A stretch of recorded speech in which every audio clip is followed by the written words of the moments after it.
brought you by Independence। आज independence special खाना बनेगा घर पे, क्योंकि इसके है कण कण में स्वाद, कण कण में Bharat.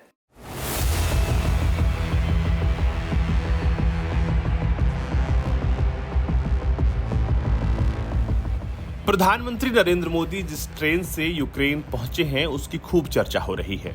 PM Modi rail force 1 से यात्रा कर यूक्रेन की राजधानी कीव पहुंचे हैं और अब इस ट्रेन की चर्चा खूब है। लोग जानना चाहते हैं कि आखिर ये ट्रेन इतनी खास क्यों है और क्यों इसका नाम है रेल फोर्स 1। अब इस ट्रेन को यूक्रेन की आयरन डिप्लोमेसी के तौर पर भी देखा जा रहा है।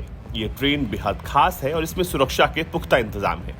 वीआईपी यात्रियों की सुरक्षा सुनिश्चित करने के लिए ट्रेन को अत्याधुनिक सुरक्षा उपायों से लैस किया गया है। इसमें बेहद सुरक्षित कम्युनिकेशन सिस्टम है, साथ ही हाईटेक सुरक्षा कर्मियों की टीम लगातार इसकी निगरानी करती है। ट्रेन का इंटीरियर किसी 5 स्टार होटल से कम नहीं है। रेल फोर्स 1 के कंपार्टमेंट विशेष लकड़ी से बने हुए हैं। अहम बैठकों के लिए बड़ी कॉन्फ्रेंस टेबल का भी इस ट्रेन में इंतजाम है। पीएम मोदी इस विशेष ट्रेन से उन्होंने 10 घंटे का सफर किया और इसके बाद वो पोलैंड से सीधा पहुंच गए कीव। तकरीबन 800 से ज्यादा की दूरी थी और 10 घंटे से अधिक का सफर था, लेकिन इस ट्रेन में खास तरह के इंतजाम किए गए थे ताकि पीएम मोदी आराम से पोलैंड से कीव पहुंच सके। उनके इस दौरे के दौरान उन तमाम चीजों का ख्याल रखा गया जो खास तौर पर वीआईपी यात्रियों के लिए रखी जाती है। रेल फोर्स 1 ट्रेन सुरक्षा के लिहाज से अद्भुत तो है ही, साथ ही इसका इंटीरियर भी इसे बेहद आलिशान बनाता है। इस लग्जरी ट्रेन में गेस्ट की सुविधाओं का पूरा ख्याल रखा जाता है। आलिशान इसमें बेडरूम भी मौजूद है। ट्रेन की बोगी में कॉन्फ्रेंस रूम है जिसमें कीव दौरे पर आने वाले मेहमान मीटिंग कर सकते हैं। ट्रेन के अंदर सीटिंग अरेंजमेंट्स इस तरह से की गई है ताकि डेलीगेट्स को संबोधित किया जा सके। रूम और कॉन्फ्रेंस हॉल के अलावा ट्रेन में उतनी ही शानदार डाइनिंग हॉल है। बोगी में आलिशान सोफा और टीवी भी लगा हुआ है। ट्रेन के केबिन को विशेष तरह की लकड़ी से बनाया गया है। इस ट्रेन में बख्तरबंद खिड़कियां लगी है जो उच्च स्तर की सुरक्षा प्रदान करती है। इस ट्रेन की रफ्तार 60 किलोमीटर प्रति घंटा है। इस ट्रेन को ट्रैक नहीं कर सकते हैं।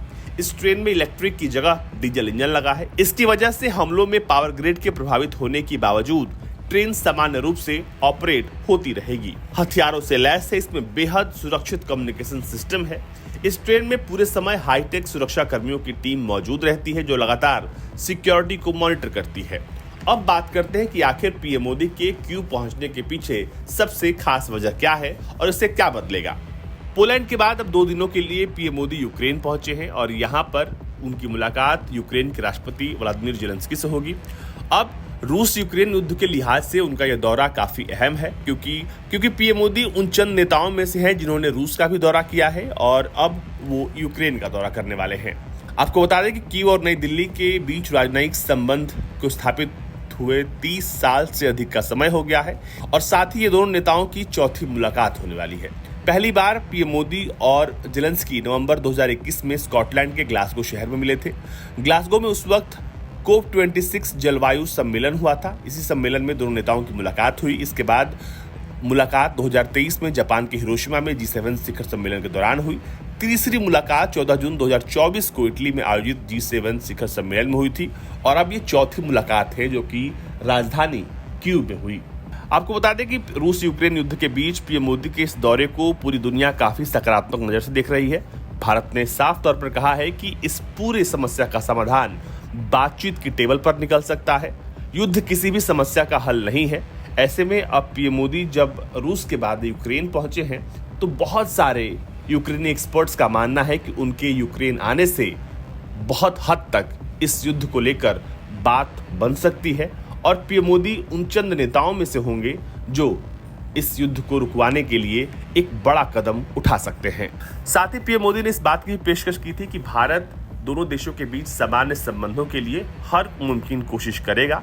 आपको बता दें कि पीएम मोदी के इस दौरे को लेकर यूक्रेन के लोग और यूक्रेन के नेता काफी पॉजिटिव नजर आ रहे हैं। ब्यूरो रिपोर्ट, भारत तक।